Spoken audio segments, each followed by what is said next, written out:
Level 1. The Collective Worker. Your boots stink of damp straw. You are 19 years old. You shovel wheat into a wooden cart under a gray Ukrainian sky. The year is 1934. State quotas take 80% of your harvest. Your family eats watery soup made from boiled weeds and salted turnip skins. You dream of escaping the village. You learn to stay silent when inspectors visit. You learn to nod. You learn to survive on 800 calories a day. You think hard work will earn you a better passport. It will not. You apply for a factory permit in Kharkov. The local chairman rejects your papers 3 times. He demands 50 rubles you do not have. Your older sister dies of typhus in November. You sell her iron skillet to pay the chairman's bribe. You get the stamp. You leave the farm with 1 wooden suitcase and no money left. Level 2. The Factory Shockman. Cold grease drips onto your cloth wrap. You are 22 years old. You operate a German lathe at the Kharkov tractor plant. It is 1937. You work 12-hour shifts in an unheated shop floor. You exceed your daily production quota by 140%. The foreman pins a Stakhanovite badge to your standard wool tunic. You feel like you have arrived. You have not arrived. Your reward is a shared cot in a room with 5 other men. You earn 280 rubles a month. Bread costs 3 rubles a loaf. Every night, heavy boots echo down your hallway at 2 a.m. People disappear from the adjacent rooms without a sound. You never ask where they went. You marry Elena, a textile worker who lives in the dormitory next door. Your wedding feast is 2 tin cups of bad vodka and a single salted herring. Level 3. The Party Candidate. A red banner hangs over your desk. You are 25 years old. You read Lenin's pamphlets until your eyes burn under a bare 40-watt bulb. It is 1940. You are now a junior administrator in the tractor plant's party office. You wear your first fitted wool suit. You earn 600 rubles a month and get access to store number 4, where butter and canned pork exist. Your father writes from the village asking for flour. You burn his letter in an iron stove. A candidate cannot have starving peasant relatives on record. You file daily reports on your co-workers' political reliability. Comrade Volkov, your direct mentor, teaches you how to sign denunciation forms without your hand shaking. Trust is good, Volkov whispers. Checking is better. You stop looking people in the eye. Alina gives birth to your first daughter Anya in a communal ward. You celebrate by working through the night. Level 4. The District Commissar. Black smoke blackens the horizon. You are 26 years old. You stand on a muddy platform in Kiju as Germany invades in June 1941. You command a district transport office. You organize the evacuation of 40 industrial lathes and 12,000 head of cattle toward the Urals. You work 20 hours a day on black tea and dry hardtack. You earn 1,200 rubles a month. Your word can secure a train ticket or end a life. You execute 3 draft dodgers behind the grain elevator without a trial. You feel absolute authority. You have 0 control. A German air raid destroys your headquarters, killing 14 of your clerks. Alina and Anya are evacuated on a boxcar bound for Tashkent. You do not know if they made it alive. Volkov, your old mentor, is shot for failing to meet evacuation deadlines. You inherit his leather coat. Level 5. The Frontline Commander. Blood freezes fast on frozen soil. You are 28 years old. You hold a dirt trench outside Stalingrad in December 1942. You are a captain in a rifle battalion. You carry a Tokarev pistol in a map case stiffened with cardboard.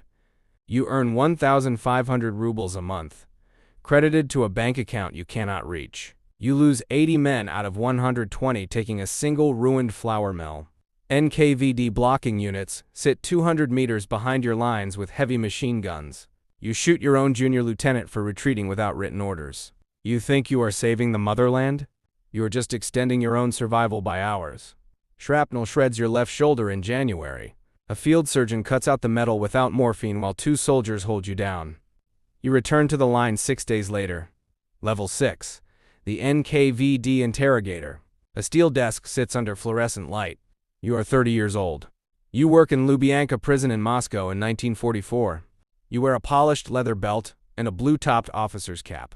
Your monthly salary hits 2,800 rubles, plus access to special rations of caviar, white bread, and American meat cans. Your job is extracting confessions from captured officers and suspected traitors. You work the night shift from 10 p.m. to 6 a.m. You slap a former Red Army major across the face with a leather truncheon, until he signs a 3-page statement. You sleep 5 hours a day in a quiet room with heavy curtains. Your back throbs constantly from your wartime injury. You locate Alina and Anya in Tashkent and bring them to a private 2-room apartment in Moscow. Anya is 6 now. She flinches when you open the front door. Level 7. The Regional Director. Concrete dust coats your leather shoes. You are 32 years old. You walk the ruins of a shell-pocked steel mill in Magnitogorsk in May 1945.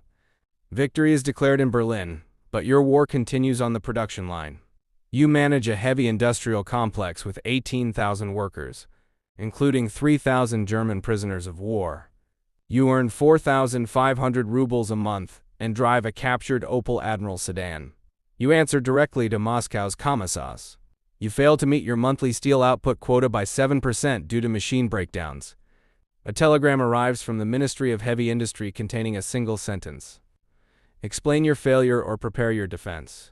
You do not sleep for 4 days. You cut worker food rations by 30% to force night shifts. 2 teenage workers collapse and die from exhaustion on the factory floor. The quota is met. You keep your head. Level 8. The Central Committee Boss. Polished mahogany reflects your silver cufflinks. You are 36 years old. You oversee heavy industrial allocation from a 5-room office in Moscow in 1949. You earn 8,000 rubles a month, backed by a Kremlin pass and a private dacha in Kuntsevo. You dictate the fate of entire cities with a red pencil mark. You feel invincible. You are terrified. Stalin's post-war purges target veterans of the wartime administration. Your phone rings at 3 a.m. every night. You answer on the first ring, your heart hammering against your ribs.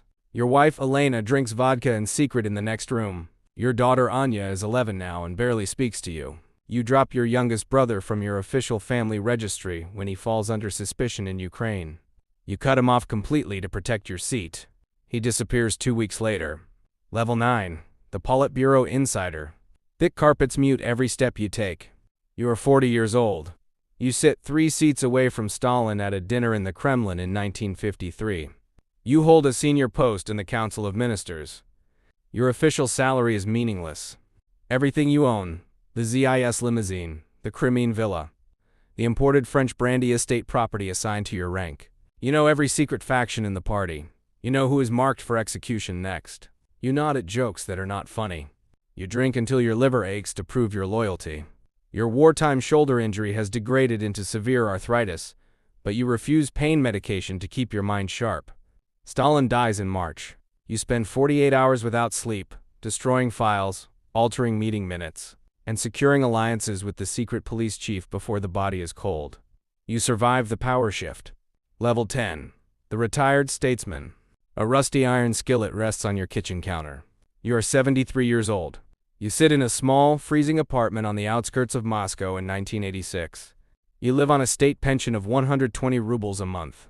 Your medals gather dust in an unpainted wooden box under your bed. Stalin is dead. Khrushchev is dead. The empire you bled to build is cracking at the seams. Elena passed away 10 years ago. Anya lives in Leningrad and calls once a year on your birthday. You walk through the local market in your worn wool coat. A 19-year-old boy in a stained work uniform shovels slush off the pavement with a wooden spade.